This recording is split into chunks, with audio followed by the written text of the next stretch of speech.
Hello and welcome to Campaign Comrades, your favorite leftist gaming podcast. I am your host, Ben, and with me as always are my co-hosts. What's going on? It's Matt. What up? It's Andrew. We have got a lot of stuff for you folks. It's Too much. So yeah, I've been a little overwhelmed as of late, like we're trying to stream all the shows from Summer Games Fest, all that stuff. I was feeling a little crappy yesterday, but like there was so much going on. I just I couldn't handle streaming it all. At one point I was watching two showcases at the same time. They somehow didn't schedule it correctly and there was overlap. So I had two of them at the same time, was muting one, then going back to the other, and oh man, it was wild. You got to leave them both on. You need the dual audio mixing. Yeah. Enhances the experience, right? But let's just start it off with saying there is so many games have been shown in the past few days. Let's say like we're just in the middle of the actual quote unquote Summer Games Fest. It ain't over yet, folks. Yeah, we're just like going to be covering first off the shows that have come out up to the date of recording. Like as we're recording right now, there's a showcase going on that we're missing, and we're going to have to go back and check that out. So we'll be continuing with this coverage as we go on. We'll probably for at least one more episode, if not more. It'll probably be the next two episodes. Probably because based on rumors. Because there's rumored stuff that's hasn't been officially announced yet that is probably going to come out in the next week. So, not next week, but the week after. So there's a good chance, that this is going to be. We're strapping our React hats on, folks. That's largely what we're doing here. But again, so we're covering the shows that have come out so far up to the day of recording, but there's no way we're going to get to and talk about every single game that has been shown. We would be here forever. We're just gonna go thue show by show, and we're just basically gonna pick out the games that stood out to us, both the good and the bad. We're going to focus mainly on the good, the ones that are most interested in us. I'd like to try to focus more on the good, just because there's so much shit to get through. And if I have to start talking about all the bad stuff that stood out to me, man. Yeah, we're just going to have to focus on, like the general thoughts about the showcases in that sense. But I think to kick it all off, we have the actual titular Summer Games Fest. Andrew, as a horror game fan, you were eating good. Yeah, man, this was a big day for me. Lots of horror. Fort Solis looks cool. I mean, I think the one I'm most excited for is Callisto Protocol. Callisto. You had that right. Witchfire. Which we saw a little bit of Callisto Protocol in the this was more of an extended director's cut of the trailer with more gameplay. We got to see some brutal kills. Focus. I will say that even though this is not my genre or whatever, the gravity gun was cool.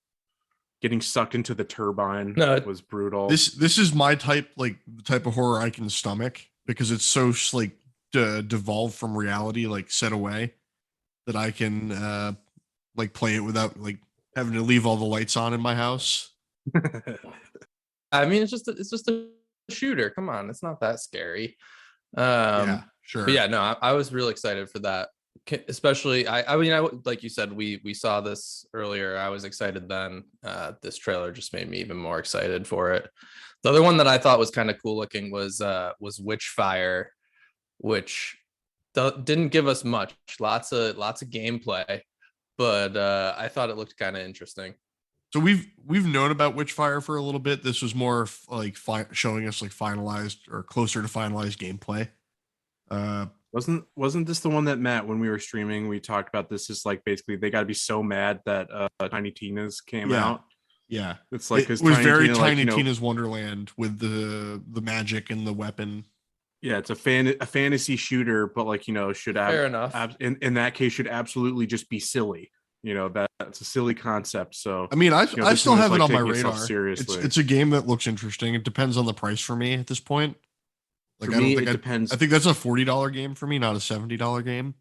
Sure, it had a AA look to it, I'd say. For me, it would be all about the gameplay, whereas I'm not a huge fan of Borderlands gunplay. Yeah. That in particular with like I was not a fan of like the regular kind of quote unquote regular kind of sci-fi guns for a standalone or the regular Borderlands series, but like adding in like a crossbow that's got like tricky reload type stuff where like I'm just taking shots to the face while I'm trying to shoot my weird crossbow off. So I'd hold on to say the reviews of the actual gunplay itself, but it was that was different. That one was at least somewhat different than everything else that's being shown, which we'll get to. But yeah, what else stood out to you, Andrew? Yeah, I mean, I'm interested in flashback purely because I know that's a long there's a long break between the first flashback and flashback 2. Are you guys familiar with the series at all? I have never heard of it, but just the fact that they're flashback is back after a game from years. the 90s, if I'm not mistaken. Yeah, it's something like it's 30. It's in the announcement. It's like 30 years after the original. Yeah, and it looks like it's like a kind of a scroller shooter, an action platformer. I don't know if that's the right term. Action platformer. Yeah, there we go. Professional. But yeah, I thought that looked kind of interesting and definitely another one that was different from at least a lot of what we're seeing nowadays. And then the last one I really wanted to mention, at least that I think I might play, would be the Metal Hellsinger. If it just plays hardcore like death metal the whole time while you shoot demons, like that's pretty awesome. That feels like a doom light, and like I can get down with that. Sure, cool. Was that the one that was playing Metallica? Was that the one that was playing Metallica that got part of my VOD muted? Yes. God damn. Part of that, like that's a rhythm game, and you'd think I'd like that, but it like didn't really do much for me. You're a sicko for rhythm games, but it didn't really do much for me actually. Like so that's what I wasn't sure if it was a rhythm game or not. Have you ever played rhythm games, Andrew? It is a rhythm game. No, I've not. You shoot on the beat. You don't have to, but you get but you get bonuses and multipliers and shit. Yeah. All right. So what did you think of the other main? I mean, there was a bunch more I think that were even missed out on, but So the other sci-fi horror one, the routine one, where that one's also a little bit different because you don't have an actual gun. You've got like a ghost hunter's like camera gun. Yeah, that one I was struggling with. I didn't really get a lot from the trailer here. It just seemed pretty generic sci-fi space type stuff. I don't know. I got much more intrigued by the other three being the other two, Fort Solis and Callisto. Fort Solis is anything aliens gets me interested, but I was gonna say Alien Dark Descent piqued my interest when it showed that it could be like an XCOM style. It's not though. I looked into it. It is. I thought so as well. It is not. Yeah, it's not. We thought it looked turn based. It's real time strategy. It's RTS. Which like it's my computer to play an RTS game. That's what turned me off. The genre that I want to try to get into, but I'm just like I come up across a skill barrier that like I just get fucking owned. I tried playing Total War Warhammer 3 and just got fucking owned in like the tutorial section. Like half my army just got fucking destroyed. Like in my first city engagement, like us just got like half annihilated. Yeah, no, it's nuts. Yeah, Matt, what about you? What were your standouts? Because again, it's like it was almost all the same. Yeah. So like the couple that you haven't mentioned, I'd like to call out American Acadia. I thought that had an interesting premise. I like the idea. I think the art style was cool. Kind of like a Truman Show satire, like surveillance and reality TV. Yeah, I dig both of those, the concept and the art style. Yeah. The Cuphead DLC looks great. More Cuphead is always cool. It's been a while, but like always happy to go back and play some Cuphead. That game is so fucking stylish. Oh Yeah, my god, one of it's the most just stylish games that's ever come out, in my opinion. Just like flat out gorgeous it's just art like style. yeah, and it's just like how do you how I feel like there should be like seams in the animation for that, like of using the kind of 50s classic American style animation to put it in a video game format. It's like that shouldn't work to me. It shouldn't But it it shouldn't does. look as clean as it does. Like it It's looks all just hand like drawn, which is why yeah it that it's takes so been long. animated. Yeah, yeah, fuck. Oh, That's that's sick. I didn't that was a know highlight. that. Yeah. Yeah, again, just a DLC, nothing, not a new game or anything necessarily, But I but mean, the DLC to a game that was very well received and like everyone yeah. loves And more. I also love the clever naming conventions for DLCs. Cuphead, the delicious last course. Yeah, of course. DLC. I love that. Um, Keeping it moving, Neon White, the Switch slash PC. It's like a card style JRPG hack Card. and slash. Yeah. Like there's enough intrigue there that I'm like curious. Like show me more. Like it was pretty. I liked it. That trailer piques my interest for a JRPG.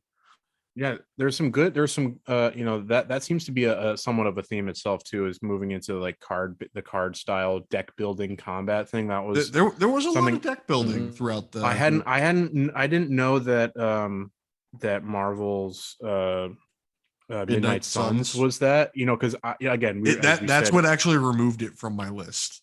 really I'm cool with that, because again, it's like it's made by the guy, the XCOM guy. It's turn-based combat. um Yeah, I I'm just interested wanted in it. more pure XCOM style gameplay with the Well, it's what characters. I read an interview with the guy, and he's like, if I want to make an XCOM game, I'm gonna make an XCOM game. I'm gonna make XCOM. It's like I didn't want this to be, an XCOM like. I wanted it to be its own thing. So I appreciate that. Then my last two, so Soul Hackers 2. Soul Hackers is a cool game. So bringing a sequel, always exciting. Then to wrap it, the end of the show. This was the one that they walked Neil Druckmann out there onto the stage. He gets all sad boy because it was leaked ahead of time. Like I thought that was a little funny. He's like, like we've been amazing in the past about not having any leaks, and then obviously today, our load gets blown ahead of time. Absolutely tragic. Hate to see it. Showing off some stuff about the Last of Us factions, that multiplayer. It's going to be a full-on standalone game now, which a lot of people are thinking might end up being one of those Sony live service games that they. Don't love that aspect, but No, I don't. But No, I mean, if it's a standalone game and I don't have to buy it, then I don't have to buy it. it's definitely going to be a game as a service. Yeah, spoke about the Last of Us show on HBO, which I think has the chance to be the best of the Sony shows coming around, just because HBO has a decent handle on production quality. But the Last of Us remake being their ender, like I get a lot of people are disappointed that that's the end show game, especially because it was leaked and whatnot. But like as someone who hasn't played Last of Us, like I'll just wait. I have the remastered version for PS4. But like I'll wait and play this. the difference is incredible, though. Well, that's the thing. So one of the interesting things about that, the splits they were showing back and forth, you have to remember that what you're looking at on the PS4 side is the PS4 remastered cutscenes. So you're seeing pre-rendered CGI, which makes it look a lot better than the actual in-game gameplay. So they would have been better served doing a gameplay side by side comparison, because that's where the difference between the PS5 and the PS4 version would really be noticeable.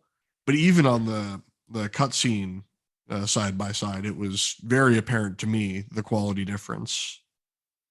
I got to shout out Gene Park, Washington Post games journalist, who like had this great tweet that it's like people were talking about people were maybe a little down on the remake, but he made a great point. Playing as Joel again with new controls will be amazing, as he's basically a hobo Batman that murders.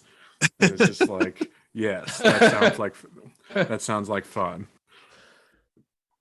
Yeah. So I'm on board because I'm in the same boat as you, Matt. I have not played those games yet. They've been on my radar as I've really gotten back into things, but yeah, I'll obviously wait for the remake. That was the end of my Summer Game Fest. That's fair. Having played Last of Us, I'm slightly disappointed. That's where they've been spending their resources, but I get it, and it does look way cool, way prettier than it did on the taking PS4. a PS3 game and putting it into the Last of Us 2 engine and giving it all the extra gameplay tidbits should be a really interesting addition to the game. Yeah. So you guys basically touched on all the things that I had a note of, with two exceptions. I am interested in the Teenage Mutant Ninja Turtles Shredder's Revenge. I think it looks fun. I think it looks wild. I think it looks crazy. I'm a cowabunga dude. I'm a cowabunga dude all day.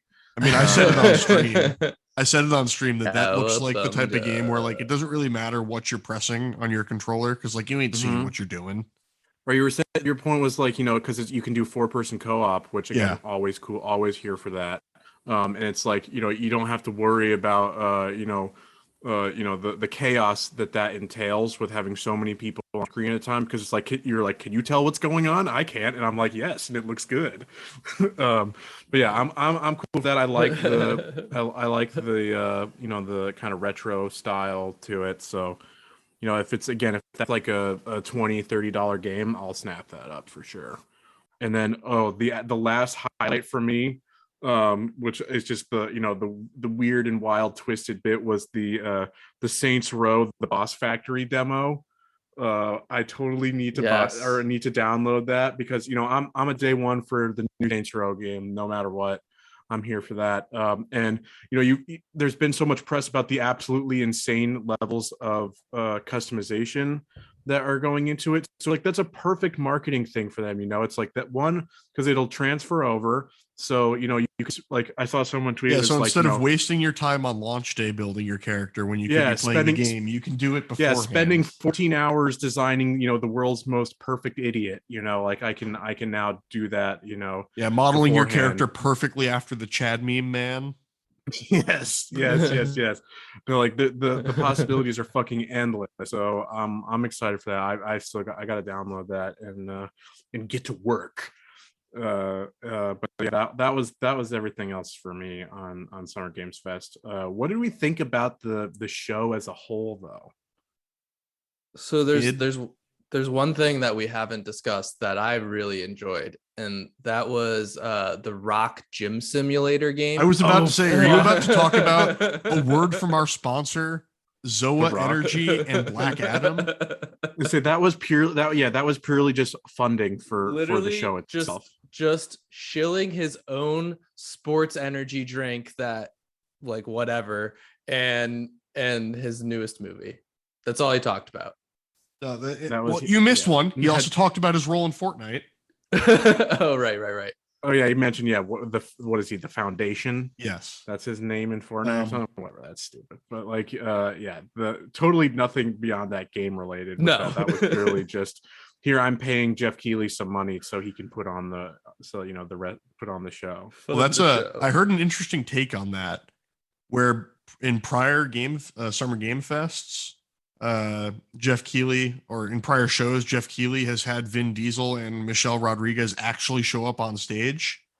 And he was like, so this just finally definitively proves once and for all who the actual problem was on the Fast and the Furious set. Clearly The Rock, because he can't get out of the gym to show up to actually show his product. No, yeah, it's like the only way he would be willing to do it is if, like I said, it's like his only free time is in between. He was in his Iron Throne, as he called it. Yeah, just in between sets. It's the only time he could do it. I like to imagine how that got filmed. Was like an intern ran out and was like, Mr. Johnson, we forgot we need to film this Summer Game Fest ad before the show. And he's like, it's fine, just shoot it right now. And he looks 3/4 off camera, so he's never looking at the camera, and just starts talking about Zoa Energy. Yeah, completely unscripted. Dude. He's just got the he's got the marketing line down. President Johnson, I'm telling you. He'll be the first president to be on roids, which is pretty cool. International conferences will be a bunch of scared world leaders at pissing off the steroid president. Yeah. But anyways, yes, there was a word from our sponsor there. I thought it was a little too tongue in cheek. Like it was very too much obviously an ad because he didn't talk about anything like of substance. He was like, "Oh, look at my new trailer. Black Adam is an anti-hero." Yeah, he's Superman with magic. No, there was just something like, that just, it didn't fit, it's just like, there's nothing game related here, like the gaming connections were so weak. I was just like, yeah, this is purely just sponsorship. So that was a little jarring to see. 100%. I was a little disappointed by it, to be honest. Like, Dwayne, you're better than that. Yeah. Put a t-shirt on and do it. Oh no, that sells the drink. Come on. Yeah, come on. That's how you look like him. You drink his drink. Oh, if I drink his energy drink, I'll turn into him. The gang turns into The Rock. But in terms of the actual show itself, I thought it was, pretty mid, as the parlance of the kids these days. I wasn't as harsh on it as a lot of people, at least that were live. Yeah. But I mean, the expectations of some of these people are just absolutely outrageous. Completely detached from reality. So I'd give it that Jeff himself doesn't have control over what's there. Yeah. I'd personally give it, so on my scale, I'd say like a 10 would be amazing, a 5 would be something that I have no feelings about, and a 1 would be something that like violently makes me ill. And I would put it like squarely at the 5. Like there was like just enough there that was like okay and like good. And there was just enough there that was like, okay, this is the same. You showed me like what felt like 20 minutes of Modern Warfare 2. It might have only been 5. Oh, yeah. But fuck, we didn't even talk about that. Yeah.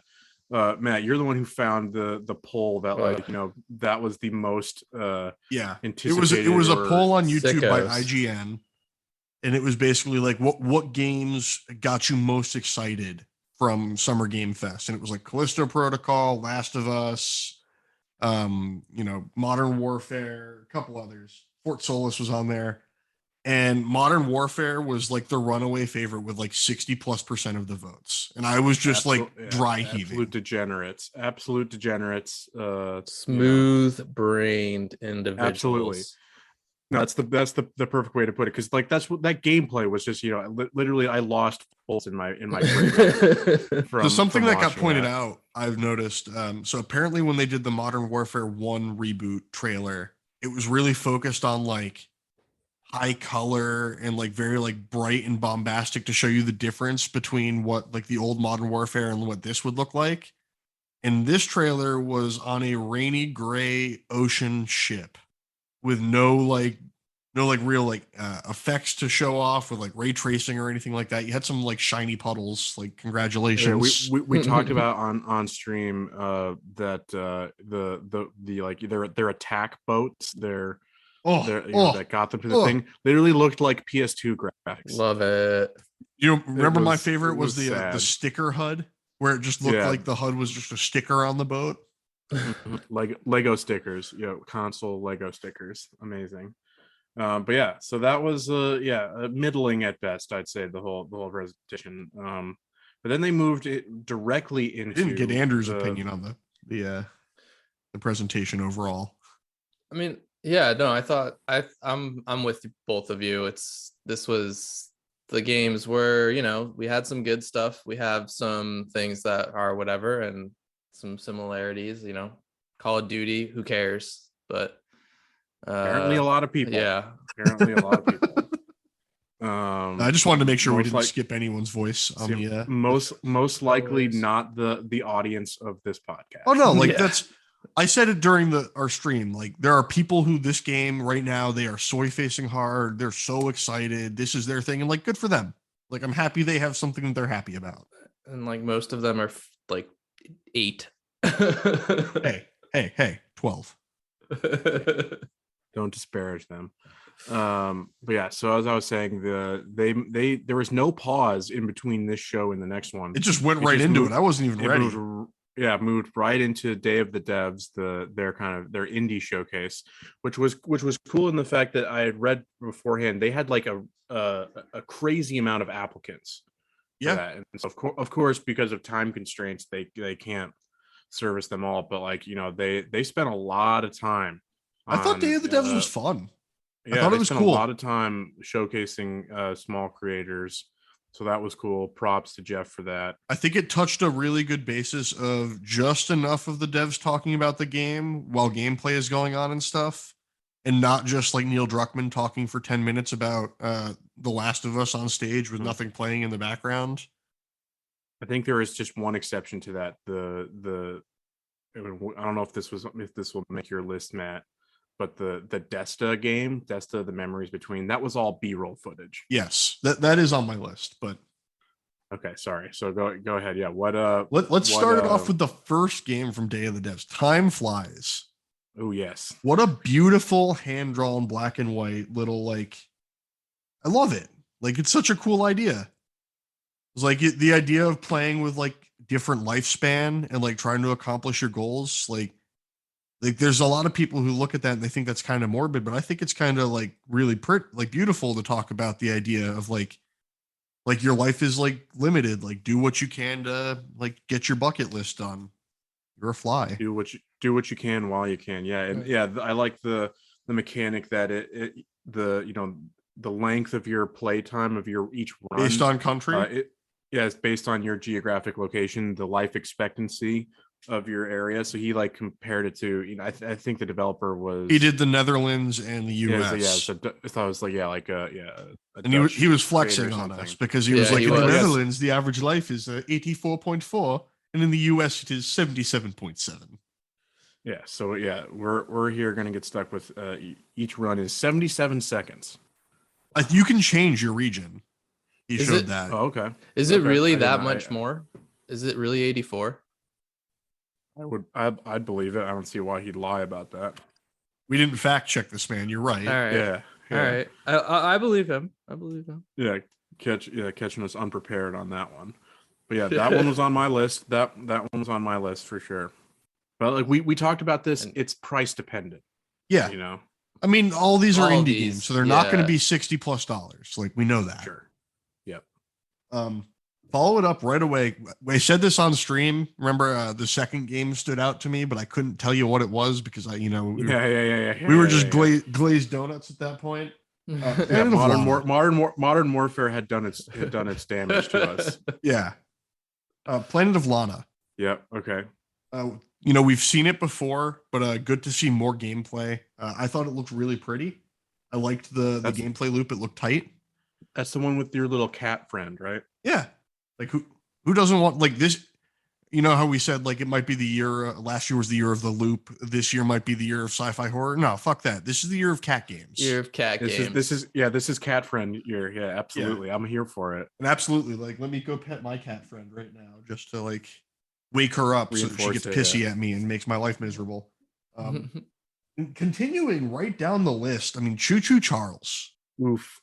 I will be skipping that one, but I enjoyed the concept. I'm talking about it mostly because I just thought it was like crazy. I think it's hilarious.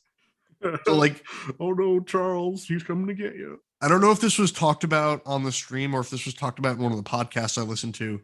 It's supposedly a reference to Stephen King's The Dark Tower. Yeah, it's his 2016. I have it right here. His 2016 children's book, Charlie the Choo Choo, which is itself extracted, from the Dark Tower series. Like anyone who knows me knows I'm a king head. You're a king head. Yeah, for sure. I've got the podcast Just King Things where they just read listen to or read through Stephen King books and talk about them. What a lovely podcast. Shill.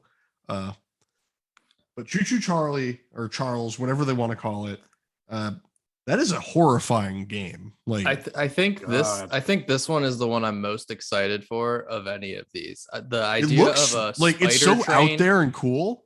Like You ain't gonna get this from like an EA. EA would never make this. Never.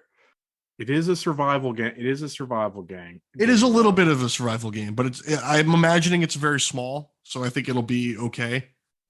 Yeah, scope. I mean, with a single developer team, it's the scope is obviously going to be smaller. Yeah, which is good in my opinion. I like that. Continuing with the trend of cat friend year, a little to the left, an OCD style game where you try to make everything line up and look good. I'm probably not going to buy this game because I do this with my everyday house anyway. Too triggering. Yeah, from that. And especially the mechanic of the cat who goes through and messes things up. Like that is literally my life. As he stares at Maya, sleeping peacefully. What a sweet, wonderful angel. How could you ever say anything disparaging about? Well, yeah, because she sleeps 16 hours a day, and then the 8 hours a day she's awake. Absolute menace.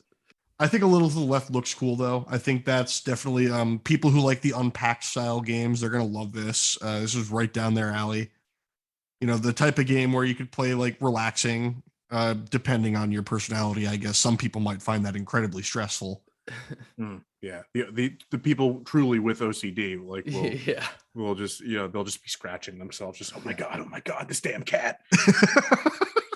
I had it so perfect. Fuck. Just, yeah.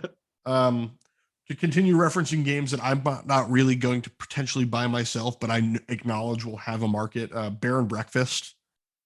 I think that's just like a really weird concept that I know will have people who will buy it because I know the people who buy those types of games. I mean, like it looks cute. Yeah, it was too busy. The actual layout too busy. Yes, no, I'm not that type of person. I don't like those types of games. But I'm just acknowledging that like those devs did a good job. Like that's something that I can definitely see people buying and enjoying and having a good time with. Having fun with like your 8-year-old nephew or something like that on his Switch at a family party while you're avoiding your crazy uncle who's having a rant at the table. So Animal Well, that Metroidvania, I think I mentioned this on stream as one that stood out to me. As like not like doing anything like terribly special with the genre, but like was pretty enough with the pixel graphics, and I'm always a big fan of the Metroidvania. Yeah, I'm not surprised there. No, keeping it going. Naiad, not Naiad. It's a type of water nymph. Yeah, like the water nymph game that looks cool. Like that was very pretty. I like the turning on the side axis of the 2D play style, where you're looking at it top down instead of your typical side profile platformer, where it's more of just also had some interesting social commentary, and it's the really man-made rivers. The juxtaposition of like the beautiful landscapes and natural world, and then the city hellscapes. Swimming through like polluted canals with cars just belching out smog over it. Like that's definitely going to be like some like it's going to be like a poison mechanic. You're gonna take damage or something, or probably like purifying the water and whatnot.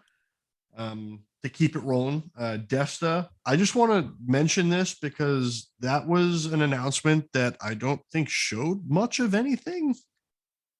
It didn't there, but it was showcased again in what will be our final showcase that we talked about today, the Tribeca one. It actually got more gameplay. Like I don't know why they would.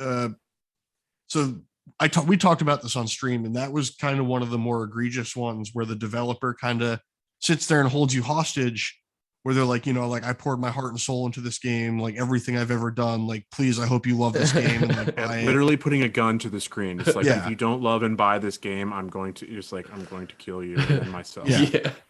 Like that was probably the most egregious of those to me, where it was definitely just the developer talking the whole time about how much love they poured into it. Like, I get it.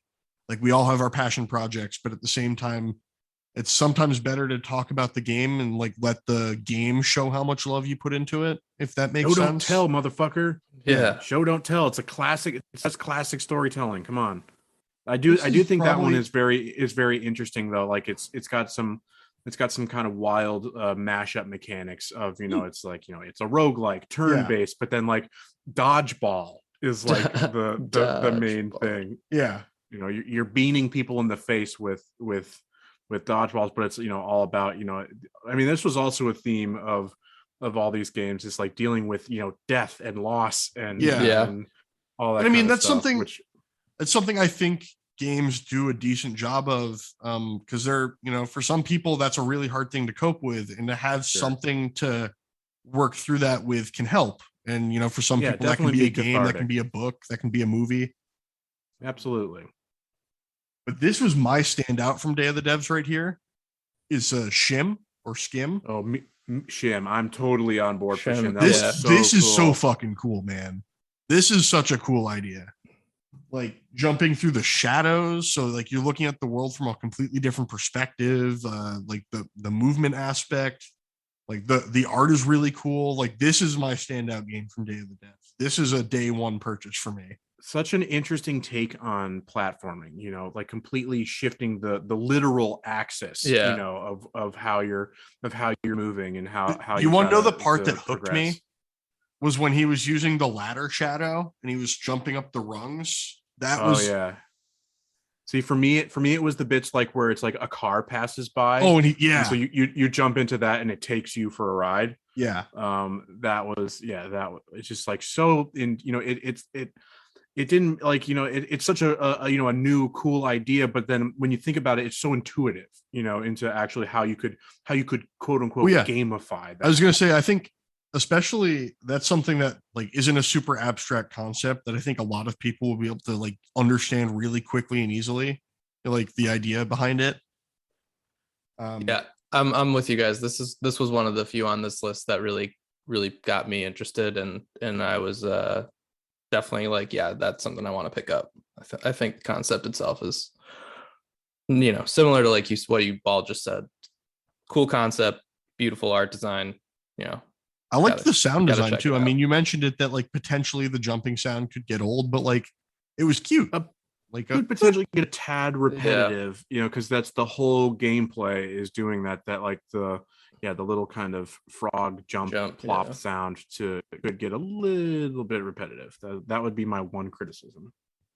Then my last Day of the Devs game, a surprise to no one who knows me. Fox and Frog Travelers, the Demon of Anashino Island. I think that looks really cool. I like the art, like the JRPG styling. It's like I said it on stream. I was like, oh no, it's a cat girl. And I was like, I had to correct myself. Nope, it's a fox girl. Because those fandoms are completely different. You absolutely get like a Spirited Away kind of vibe. Yeah, that's what I said on the stream too. It's like it's got that kind of cozy kind of element, but then the weird, creepy, unsettling bit kind of comes in from the periphery to really kind of change things up. Yeah. No, that's definitely looking forward. Again, I think Day of the Devs was a really good conference. I think now that I know about that, I'm definitely looking forward to tuning into that more every year. I always support indie developers in their endeavors. Absolutely, I think so too. I think it was of the two there, that were back to back. This was definitely had more things that really grabbed my interest. More respectful again, time too. I could have done a little bit less with the like as you put it, holding you hostage with the, it's like I've put my absolute heart and soul into this. If this isn't successful, I'm going to be destitute on the side of the road. Like I sold my family to make this. Like I abandoned everything for this project. Yeah. My family does not. You see that cardboard box behind me? That is my home. Yeah, that's where I sleep at night. I could have maybe done a little bit less with that. But like I get it at the same time, because yes, you do love your projects, and yes, you want to like let everyone know. But like again, show don't tell. And for most of them, these are passion projects, and that's, like you can see that in a lot of the gameplay. They showed off. Yeah. It's like if you showed me Time Flies and we're like, yeah, this guy hated the game, I'd be like, that's weird. Like, it's a lot of work to put into something you hate. Yeah, but so that was the final. That was all on. Was Thursday? So that led us to the final show of Thursday Praise of be. last Thursday was the what's to me so far has been the absolute standout in term not only in terms of the presentation itself, which was gold, but the games shown were all fucking bangers. I was gonna say, Um, when I typed out my list of Devolver Digital, it was 4 out of the 5 games, and the 5th one is one that's already been out, so I don't need to yeah, talk about that. Card Shark has already been out, but like, it's man, that they did such a good job with that little one. It was it was short and sweet. It's like 25 minutes, 25 Respectful minutes of your long. time. But man, such a good send up of the industry. You know, there was just it's one thing I wanted to say, and before we get into the actual games, that like I think Devolver has solved for us why they explained why all of like every game from Summer Games Fest was the same. It's because of Mecha Suda 5-1. Yep. He has created the gaming singularity, and where everything is the same but also somewhat worse, and just everything is under one banner name. Mecha Suda and 5-1 is a standout to me. I need more lore. I need more. I need a comic series. Give me a movie. the little like the dream sequence where it's like the single loot box coin is all Yeah. that's left. Can make as many wishes as you want. Really? He just looks, Yeah, that, I just have man, one. so good. The countdown to the marketing countdown. Like, yeah. The title itself just started it off as so good. But the good performances too by the actors involved. It was all around just a treat to watch. Yeah, we're not the actual this was creatives. We're just actually- the soulless producers who release the game. We have no creative control. So yeah, we do everything except put in the actual artistic effort and whatever. But say they're like, as I said, they're, as a publisher, they're a humanitarian group, much like FEMA. I say so. Bless up to them for bringing it up. But yeah, man, I said this on stream again. Devolver has been fucking killing it. Everything that they're putting out has been fucking looks amazing. I was gonna say, I'd say the worst game they showed off there was Cult of the Lamb, and I'm still interested. It's still on my wish list. That one looked good. That one still, really looked good. Of like that kind of genre of like it's kind of like a Stardew Valley kind of. Dude, if it's a cult building simulator, I'm all for it. I'm all for starting my own cult. That's pretty hilarious. But then the hack and slash gameplay, or the hack and slash combat looked fun. Again, a good art style. It wasn't as crowded as so many of these other games. I just think Devolver understands what people like, if that makes sense, and they don't oversaturate their games with things you don't. Mm-hmm. All right, but let's just go now. Like we started with Cult of the Lamb, that was the first one. There was only like 5 games here. So let's just go down because every one of them is bangers. On my list. Because one, I own Card Shark already, so yeah. There's that. But then we're all here for Angerfoot, dude. Angerfoot supremacy. Absolutely, man. Oh, just the kicking, the tentacles. Just the right amount of tentacles. Chef's kiss. Oh man, it's just someone get me a door to kick down right now. God, like the fact that when he was driving, foot on the wheel, driving with his foot. Yes. Ripping fat vape clouds. Yes. Yep. Apparently in the demo, because there's a demo out, by the way, listeners, go check it out. Apparently in the demo, in the opening cutscene, he's eating popcorn with his foot. Like amazing. Like, can you imagine this man? So much anger in one foot. Yeah, I want to read this description right here. The aptly named Angerfoot does in fact feature a lot of anger in at least one very powerful foot. Set in the caffeine-fueled fever dream of shit city. Shit city. Angerfoot sees you play as a man who is exceptionally good at 2 things: kicking down doors and taking out mobsters. I love the bit where it's like he just like chucks a pistol at a group and it fucking explodes. Yeah. Again, a very weird and unique. Do you want to know what the whole inciting incident of the game is? The demo tells it. Someone stole your shoe. Amazing. Man, it just keeps getting better and better the more I learn about it. This The game better is it just is. so absurd and so like it's like Hotline Miami in a first person, but with a fucking foot. And Yes. you look Oh like man. Green Man. Oh, no, that's Nightman. Sorry. Yeah, that's Nightman.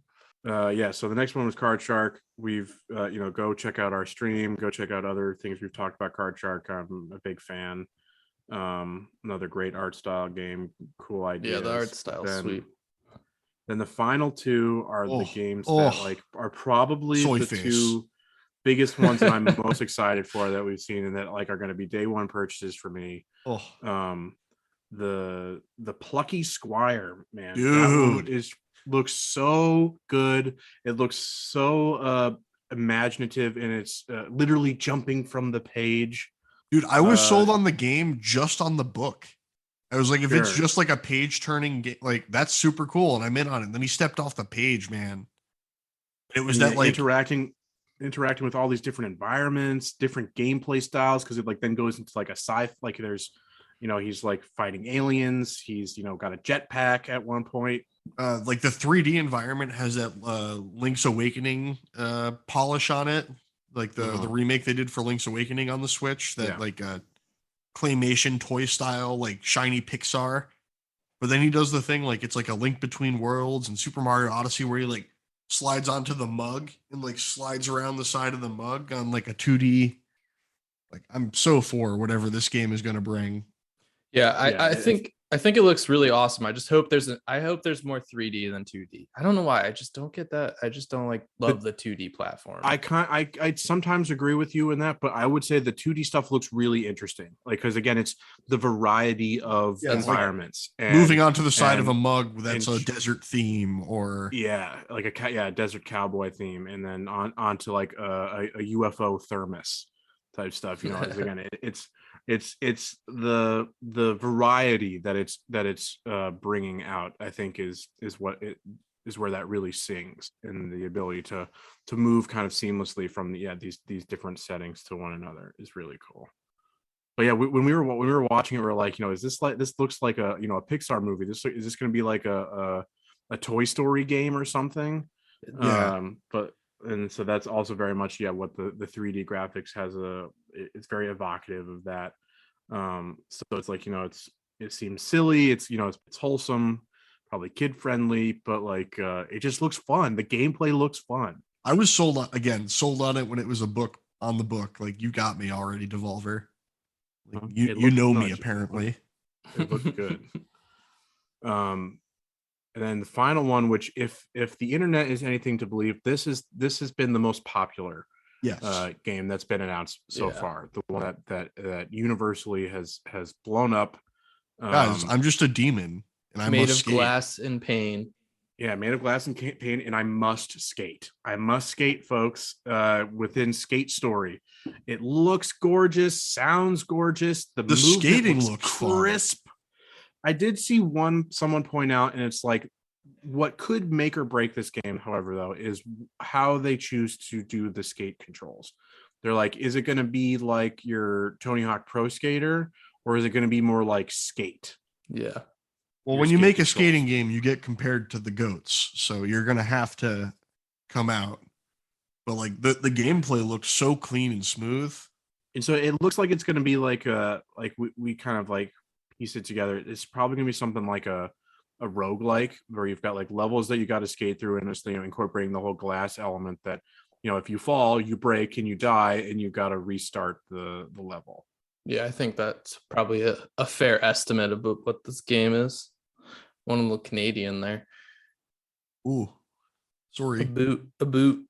No, I think, I mean, I kind of hope the controls are closer to a Tony Hawk over Skate. That's a controversial opinion, because Skate is the one that the community tends to like more. Really? I for that type of game, I agree. I like that better, but for this type of game, I would rather it be more just button based as opposed to like being really good with the sticks. precise on Yeah. thumbsticks. I For think hitting. I think the certain reason tricks and Skate stuff. gets the nod is because Skate 3 is a more modern title than anything that Tony Hawk has released. And I mean, I've played both, a lot of both, and I Skate. There's definitely a little bit. It replicates the reward of actually nailing a trick much better than Tony Hawk. So, not to get too far. Skate into that Story looks tangent. beautiful, man. Like I'm No, so it in does. on It it. looks And, like, very, this game I will definitely buy. I hope that the soundtrack is what they played during the trailer, because like that song that was playing was just vibes, No, man. I forget the They name of the promote artist. the They said music. yeah they said soundtrack by whoever that song is by. Yeah. Because that was I'm looking I it was up right jamming now. to that. Blood Devolver Cultures. Digital, 10 out of Blood 10. Cultures, yeah. Absolute masterpiece, as Donkey would say. Absolutely great. It was a good one. Yeah, but everybody's that one is getting hyped up through the roof, and deservedly so. Well, yeah. Again, do you know what that show had that none of the other ones did? Mecha Suda 5-1. Mhm. The numbers are going through the roof. Moon houses, baby. Moon houses for everybody. Tom Clancy's Animal Crossing. Yeah, I yeah. almost forgot. Yeah, Tom Clancy's Animal Crossing. When's it happening? It'll actually get me into Animal Crossing. Fuck Tom yeah. Nook with gun. And so yeah, it'll get me into Animal Crossing and FPS games. Yeah. Combine the two.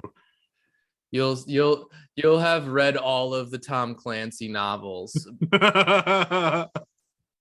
All I'm picturing is Tom Nook, your evil landlord who holds your debt hostage over your head, now has a gun. So now you can't even default because he just becomes a mobster.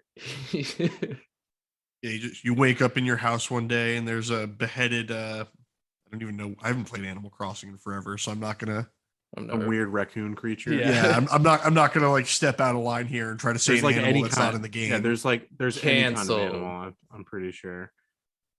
But oh man, that was such a good show. Like even like it wasn't even like too. So it was actually funny, and like Yeah. I'm usually highly critical of that. No, kind of they stuff got the trying to be satire too- right. Yeah.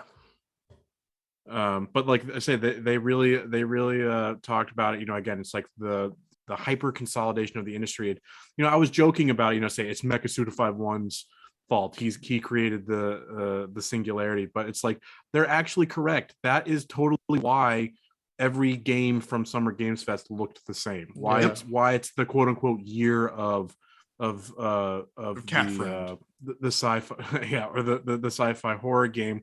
It's because even without the say studios merging together and just becoming this unholy Cronenberg. No, the industry itself is just becoming a conglomerate. Because it's like there are only so many studios, and you're going to have creatives that are worked on one game and are moving to a new they studio. pass devs around like a. And yeah, because it's not about like the particular acquisitions that have been made, because we all know that the game development cycle is much longer than say any of these recent announcements. These games have been in the work for much longer than that, but it's because that's how the process goes. There's plenty of turnover in the industry, and you've got devs going from working on say Callisto Protocol that then go and work on Tower of Solace, and Fort Solace. Fort Solace. Sorry, whatever. Again, I didn't pay attention. It's not for me. But it's like they go and they move from one to the other, and these ideas just kind of all become this same. It's the blob. It's the industry blob. And you see, the thing is, Mecha Suda 5-1 knew the answer though. He knew the answer to stop it was to stop it from happening. Yeah, blow it up. Blow it up. So he used his wish to go back in time at the start of the countdown and present a new countdown. I thought that was a fun in joke. Yeah, with the Predator arm bomb. Ain't that a bitch? Because Mecha Suda 5-1 knows how to save the industry, and that's to destroy the industry. Oh, apparently he also knows how to save the infant formula crisis. His natural fluid tastes like baby fluid. God. It's not the first time I've heard that. Okay, that's that. All right. So the that was all one day's worth of shit. That was Hey, look, Thursday. an hour in, we finished Thursday. Yeah. So now let's move to Friday. Which again, as I was saying, there was a point where I was watching multiple streams at the same time. Did you feel like a hacker man with like 7 streams up, like I two did, keyboards? I did. But like again, I was feeling pretty crappy, so I was just like kind of strung out on a recliner, just like just watching two different streams at the same time. Just my mind is kind of going numb. But Chip off your chest. yeah, I say that the 4 showcases that happened yesterday, it was bookended with 2 pretty good ones with crap in the middle, totally skippable, and we'll get to that. So would you call it a shit sandwich? The South Harmon Institute of Technology? Absolutely. But like let's start it off with the IGN Expo, brought to you by the U.S. Army. Woo! Man, that shit fucking sickens me. Let's start with that. Like, I fucking hate that. Well, obviously, because we here at Campaign Comrades stand the Navy and Top Gun Maverick, mustaches and beach football, baby. Man, no, it's dogfight football, offense and defense at the same time. Dogfight football. Do you know what they call that? Rugby. But oh yeah, besides the constant recruitment ads for the army, that was just making me want to put a gun to my head in the game, of course. Are you a high school loner who doesn't know what to do? Yeah, come put your gaming skills to use and kill a bunch of innocent civilians with a. Are you a gamer? Come fly our new drones. Yeah, impersonal drone strike. Fuck. But I actually thought the IGN Expo was pretty good. I thought there was some good stuff. I know, Matt, you were looking through it and said, there wasn't a whole lot there for you, but I don't know if there may be some more that after we go through at least my little list here. I have 6 games from the IGN. Okay, that actually really stood out more to than me. I have. 1, 2, 3, 4, 5. Yeah, I've got 6 as well. And there was a lot. There was a lot here. This one. I think that's the part for me is like there was a lot going on in the IGN Expo, which there comes a certain point where we've now hit like day 2 of the streaming, where it's like, oh my God, there's just so much washing over me. There's just game after game, and they're all just forming together, as you said, the blob in my brain. They just blend. Yeah, I was of 2 minds with how the presentation itself went. That it was, they were again somewhat more respectful of your time. There wasn't like a whole lot of wasted time, except for again the ads and that shit. I was gonna say they had ads from the Army, but there was no sponsored ad break from Dwayne The Rock Johnson talking about Zoa Energy. So it was the only other sponsored ad break was Callisto Protocol. Hey, a game. Weird. Yeah, at least. Yeah, it was all their online personalities getting murdered. Callisto I have to say, was the Army showing off drone footage of bombs getting dropped and then saying it was a game? Like, this is Army Flight Simulator. No, it was just more like, what's your passion? It was that type, become an army of one, that type of shit. I'm an army of one. No. Yeah, fuck you. But I already am an army of one. Yeah. Lone wolf. But there was some like that. It did get to a bit as well. So they would do a bunch of trailers, then cut back and do a slight quick overview, then maybe go to a commercial break, and then they would do it again. So they were a little bit more respectful of your time that way. There wasn't a whole lot of chaff. And again, folks, we love when people are respectful of your time. Mm-hmm. But so the first 2 on my list were ones that were grouped together in the retro pixel art renaissance that's coming around. So the first one was No Place for Bravery. Yes. Someone quoted that one as being Sekiro of having Sekiro inspired combat. That didn't really stick out to me. That part of it didn't necessarily stick out to me because I haven't played Sekiro, but I thought like seeing that would interest you, Matt. But it was just the pixel art looked gorgeous. I was getting really strong lone wolf and cub vibes from it. Or if you want to be a pedestrian fucking shithead, Mandalorian vibes. Mandalorian is incredibly derivative of Lone Wolf and Or Cub. or if you want to go even one step further, if you're a Bob's Burgers fan, that's a Hawk and Chick. Yeah. That's So right. I mean that one looked really cool. So that came with a so yeah, it's coming to PC and Switch.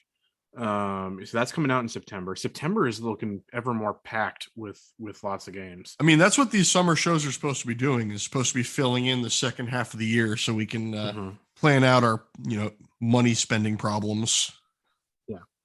So that one looked really cool. I really like the art style there. And then you get more of like the next one is more of kind of a directly kind of anime inspired, but still pixel art. This one is truly a brutal hack and slash. There is no light. Another one on my list. Some type of grim dark kind of perspective, but it's like I've really kind of come around on this style of art direction. I was like a real spoiled sicko of like, no, it's got to be AAA high fidelity graphics or I'm not interested. But like, see, the thing is, pixel graphics age better. Absolutely, 100%. This game will be playable for years and years to come.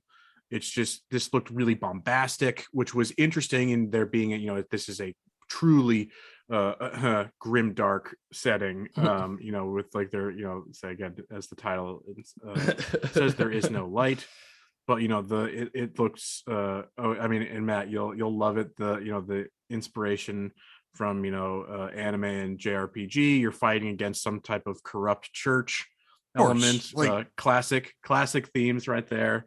Again, I'm playing Triangle Strategy right now, and we've just hit the point where the Holy State has definitely like tipped their hand that they're also not cool. And it's like, oh great, the Treaty of Three Nations is all fucked now. Great, everybody. Very much not cool. Yeah, I'm getting to the very end of Fire Emblem, and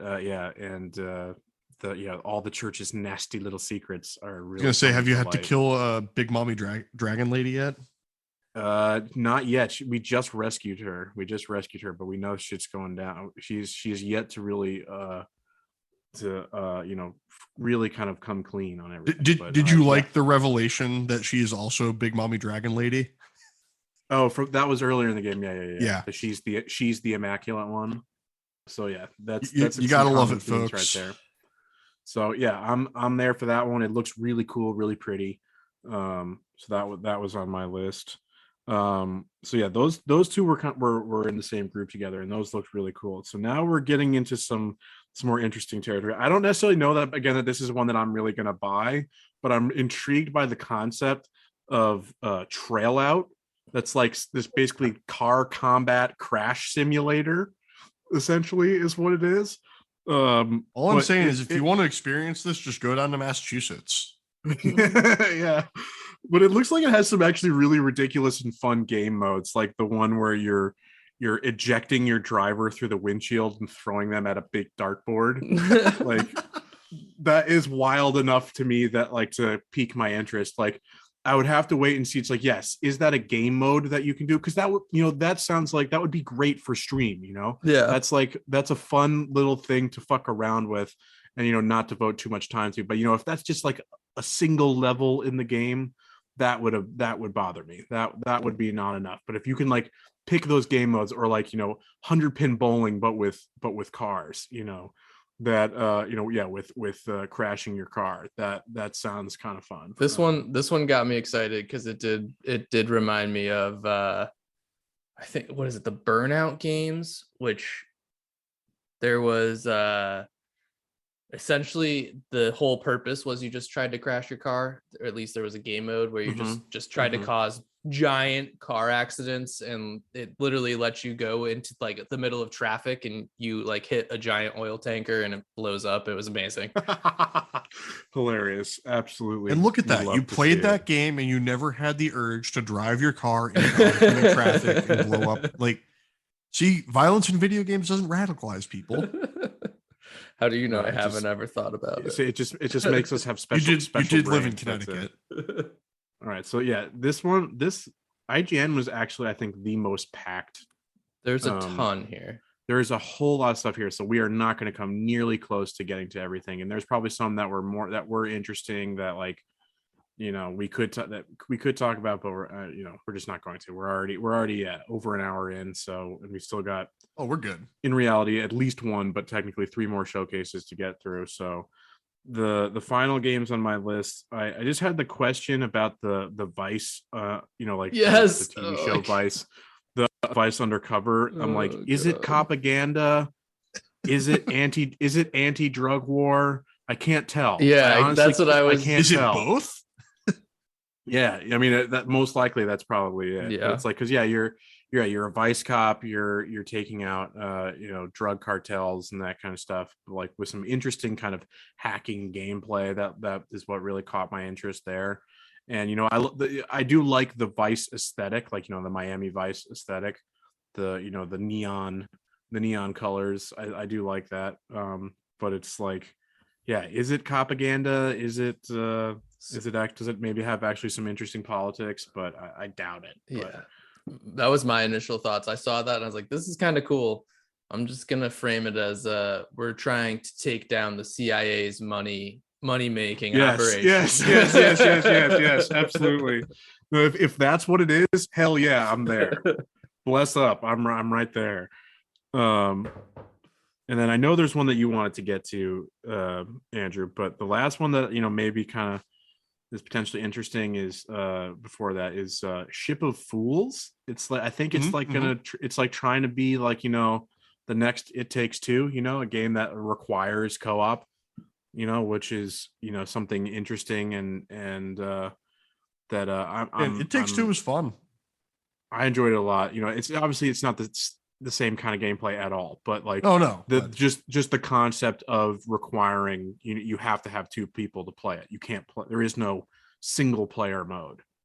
You know, as you know, as to be a little serious, you know, as gamers who are always looking for games that, you know, foster and build community and that kind of sense, and relationships in addition through storytelling.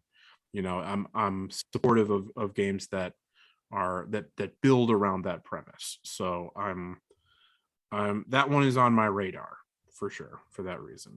Although again, it's like, as was proven out for us with It Takes Two, Matt, like it took us a while to get through it because it's hard to do in this day and age, you know, to find times where our schedules line up. You know, we already have so many you know, we do so much where we have our schedules line up for things like recording here, so to find a game time that works well, it's hard. But I think it's good that there are being things an out there adult that, with friends is difficult. yeah, it's like, what? Yeah, what? You have friends? What?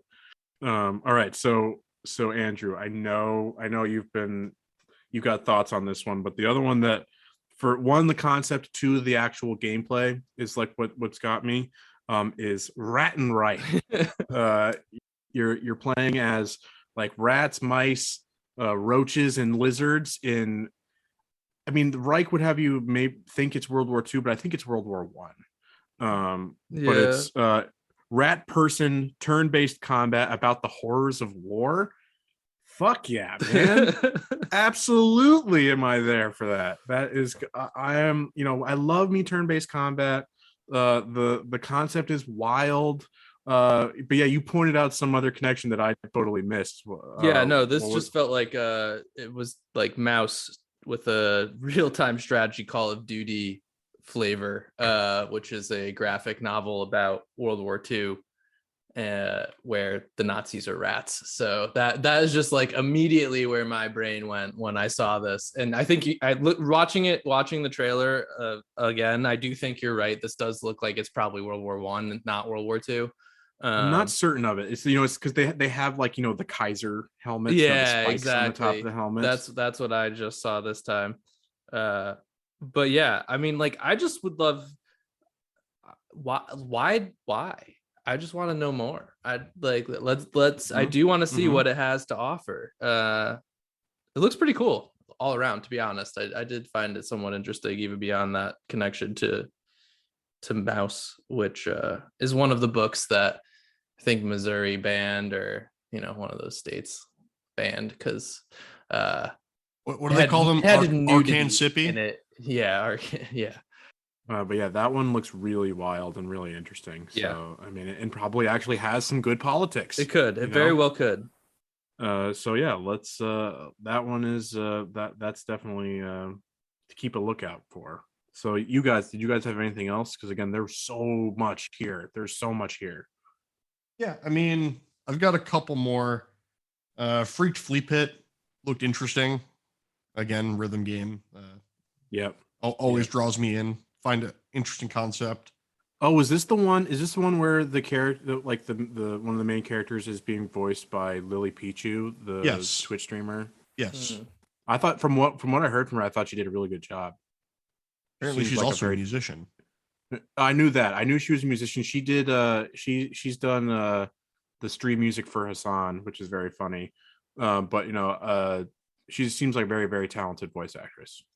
Again, Sacrifier, Ooh, which was another JRPG that I thought looked interesting. And then, as you were talking before, Moonscars, Yes, that's the Metroidvania one, quote unquote Souls like. which does not make sense to me. But from what I saw, it's like that's clearly a Metroidvania game. Yeah, But but again, everything I've seen cool about it art saying, "Oh, direction. 2D Souls I'm here like." for it. Yeah, that one looks cool. I'd say the show had a lot in it, so I'd say that this show automatically gets a better benefit than Summer Game Fest, which felt like it took longer to show less. Agreed. There was a lot here. But what about you, Andrew? Anything that we hadn't mentioned? I was a little bit intrigued by the Wanted Dead game. It's like a high speed sci-fi action, such as all games at this point, sci-fi, Mm-hmm. in a cyberpunk Hong Kong with a Yep. I You're love checking me. off I the love me. list. I say I love me cyberpunk Hong Kong. yeah, Though. right. And you I get do love that as a setting. I always love that. Yeah, as a I setting. prefer Cyberpunk Tokyo, Ghostwire Tokyo. Fair enough, but like no, I have a special place in my heart for cyberpunk Hong Kong. Yeah, and you get to wield a katana, so I don't know, looked Study pretty the fun. blade. That one actually looked was cool. on, that one was on my list too because it looks like some cool disability representation. The main character, is like it's one where it's like they said it was a thing. It's like a game like it can play with like basically like one or two hands or something like that. Oh, cool. It's like she's got a prosthetic arm. Yeah. So yeah, that was the only one that we haven't talked about really that I was The one intrigued by. I mentioned this before we started recording. There's this other game that apparently I had misread the title of when it came out when it was actually streaming, and I think the actual title is way worse than what I thought it was. It's Gungrave. I thought it was Gunrave, and I thought that was a much better title. Gunrave. Yeah, Gungrave. Gore. Yeah, but yeah, I'm not really particularly interested in that one. But yeah, there is a lot here, folks. So yeah, forgive us for missing. Like we're not talking about Quiet Farm or If we missed something that you're excited about, it's not because we hate you. Yeah, or is it because we hate you? Yeah, there is a lot here. So we're already getting close to time, but so luckily the next two expos were, in my opinion, completely skippable. They showed nothing really new, exciting, interesting, whatever. But they showed Jeff Keighley dying inside. Yeah, Netflix geek gaming is only watchable because of watching the internal struggle of our man Jeff Keighley, just like dealing with the atomic levels of cringe that was coming out of that shit. But like, yeah, every single game there is an actual mobile game because it's all about games that Netflix is putting out through your mobile phone app. But the only things that were, in my opinion, actually interesting from that were the game adaptation shows that Netflix is doing. Because Netflix has been rightfully in the news for a while now, losing subscriptions, losing cracking content, down on password sharing.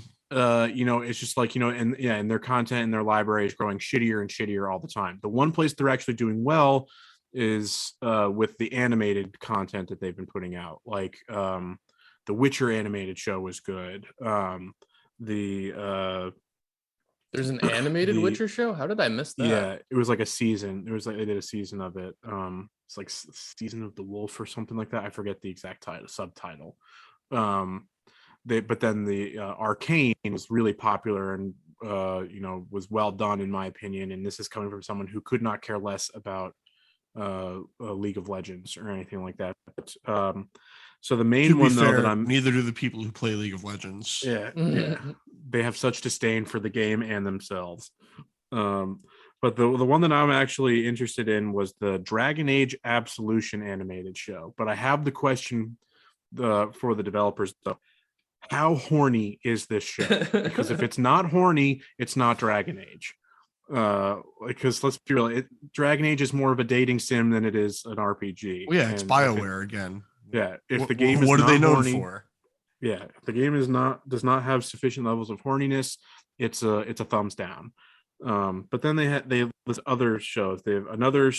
I couldn't tell if it was another show entirely, or another season of their animated Dota stuff. They're doing a cyberpunk show. And then the one that everybody, when I was like watching the stream, everybody that was in the chat was like, when are they going to show Sonic Prime? When are they going to show it? And they proceeded to show like 15 seconds of stuff. And honestly, it does not look good to me. It like the animation quality at least looks very, very subpar. But I guess. The Sonic sickos are already drawing OCs and getting Rule 34 fired up. They're all doing their Oh boy. Yeah, but so that one was that entire thing, nothing actually good gaming for us real gamers was actually of any interest there. Mobile games, that's not real. Wait, you're not interested in the Netflix mobile games? You don't want to see the cheapest made mobile game, the cheapest made branded Queen's Gambit chess game. Yeah, no, thank literally. you. No, thank you. Fuck. Queen's Gambit chess, and you don't even get to play chess. You just get to watch someone play chess. And then so like we're moving right on because again the only good thing about that was like literally watching Jeff just like struggle so hard. Look at this new game. You're gonna love it. But just like the deadness behind the eyes was just as he was trying to make memes out of Poinpy were just insane. Nice. So then we go to the next, in my opinion, completely skippable and pointless show was the Epic Games Summer Showcase, which, they were smart at least that they didn't market that show was even existing until like the day before. It was announced. It was announced at the Summer Games Fest show that was happening. Surprise! It was a half hour. It was a half hour of just updates. It's like games getting updates. Don't correct me on this, that there was like, with the exception of the first game shown, there was nothing new. There were no new games. It was only updates or expansions or whatever. But the one new game was the Lord of the Rings Return to Moria, which I was really interested in, really excited. But then I learned, it's another fucking crafting survivor game. That's a fucking miss from me, Chief. Yeah, they're like, we're making a fourth age Lord of the Rings game. Everyone stands up. They're like, it's a survival, it's a crafting survival game. They all stand down. Fuck. God damn it. Like, again, what is with this blob? Like, can they not do something different? Isn't Gollum the same? No, Gollum's that's a stealth game. That's a stealth game. Okay. But yeah, no, nothing shown from You're not excited for PC building simulator 2? Don't you don't understand? Can get my hands on a 3090. Yeah, virtually. Yeah, I was gonna say, wait till you play PC Builder Simulator in VR. Then you can touch the 3090 virtually. Yeah. Oh wow. So yeah, skip. All not worth your time, folks. I took the punishment for you. You were the meme of the guy standing over the person taking all the knives. Yeah, I'm the podcast sin eater here for that one. I'm the one who suffered through those. So yeah, I am the one who knocks. Time. Yeah, don't waste your fucking time on those. But the last one, the last one of the day yesterday was Tribeca, which was short but was a good one. I thought it was good. It was cool to see because it was more. They were kind of like more bespoke kind of indie and Oh yeah, we got like Oxenfree too. double A stuff. But yeah, that one was not one of the ones on my list. But we'll start with, I had seen previously memes from Thirsty Suitors.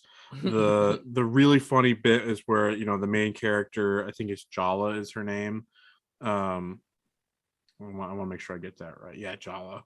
Where it's this really kind of stylish fighter game about South Asian characters and the immigrant experience. I really like the focus on cooking as telling the kind of the immigrant story. I thought that was very interesting. Made by actually the game actually made by a diverse cast of creators. But then so the great meme though was of Jala summoning her mother during a fight with one of her exes, summoning a giant version of her mother who then smacks the horny dude with her sandal. Nice. That's one of like the power moves. It's like you summon Mama, and she comes up, takes off her sandal, and just fucking smacks this guy. But like again, looked very stylish. A lot like really bright colors, a cool kind of art style. It almost looked kind of like a Telltale kind of animation style. Art outlines. Yeah, I kind of like that. I thought that was cool. Some wonky looking skating mechanics that looked a little kind of weird, but it's, more acrobatic than actual skating stuff. But yeah, that looks fun. That looks funny. I love it's all her exes have a thirst rating. But what is their level of thirst? That's pretty funny. I like that. Then we had the next one on my list was The Cub, a platforming game, a sequel / prequel to another game, Golf Club Wasteland. Well, maybe the gameplay wasn't necessarily that groundbreaking to me. While what they showed of Golf Club Wasteland was pretty funny, of like Martian spacemen coming down to a post-apocalyptic Earth to play golf. But it's I love the fact that they take a direct shot at the main man, Elon Musk. These Martians, these ultra rich, have abandoned the Earth after a climate apocalypse for the Tesla colony. Amazing. So they're not pulling any punches there. So that was the main thing that stuck out to me about that game. I like that. Always love to throw shade in that direction. We're gonna have the muskrats, as you call them, coming for us now. I can already smell them. Yeah. And then the final one for me, because they showed American Arcadia again. Yeah. Yep. And they showed that one again, and they showed Cuphead. They showed Cuphead, and I think they also showed what was the one that we were talking about with the dodgeball game. Desta, yeah. I think they showed Desta again there too. But the last one for me was a Plague Tale Requiem, which is a sequel to A Plague Tale Innocence, which is a game I had missed. I just picked up the PS5 version of Innocence for $20, so cool. I'm gonna be playing that. But it's like my notes here just say Rat Tsunami. Rat Tsunami. That was one of the things from the first trailer. I remember was a bunch of rats pouring out of something. Yeah, yes. It's like I saw someone talking about like the gameplay of like you're in like the French Revolution era, and getting a guard or killing a guard by having them get eaten by a swarm of plague rats. Pretty sick. It's pretty satisfying. And it looks good. It looks pretty, like a stealth focused game. Combat is maybe kind of secondary, but still existing. So I think if I like Innocence, because again that was a got that on sale for a good price, I'll probably be getting that one, because it also, what I've read is they're short games, and I'm all for cool. all shorter, more contained stories. Enough of these Agreed. 100-hour open world games can only take so many of those. Yeah, but there were more shown here, but yeah, we're getting close to time here. So anything that you guys wanted to talk about here from Tribeca? All I was going to say is I already mentioned just Oxenfree's sequel. Just a shout out because Oxenfree was a pretty decent game. Always cool to see a sequel come out. That was all I had additional to what you pointed out. Yeah, you nailed them for me for this showcase, whatever you want to call it. So that, I think, is that's going to do it for us today, folks. It was another bit of a slightly longer episode, and strap in, because we're only halfway through. We'll be doing it again next week. Just dropping games on us. Quick prediction: Xbox Bethesda game show tomorrow. I'm gonna say 4 out of 5, and it'll actually be pretty good. Oh, okay. Wow, you're more optimistic than I am. Same. Way more optimistic. They've got to produce, man. They have to. That's why I'm going with the optimistic side, because if they can't, they're in such a bad hole right now. Absolutely. I want if they don't have anything for second half of this year, holy shit. So again, this episode will be coming out after those ones have already aired. We're still going with our Friday release schedule. So we're gonna be moving forward with that. So if you guys haven't noticed that, again, this is our schedule has changed a little bit, but I think things are going well. This has been an exciting week, and is going to keep on going.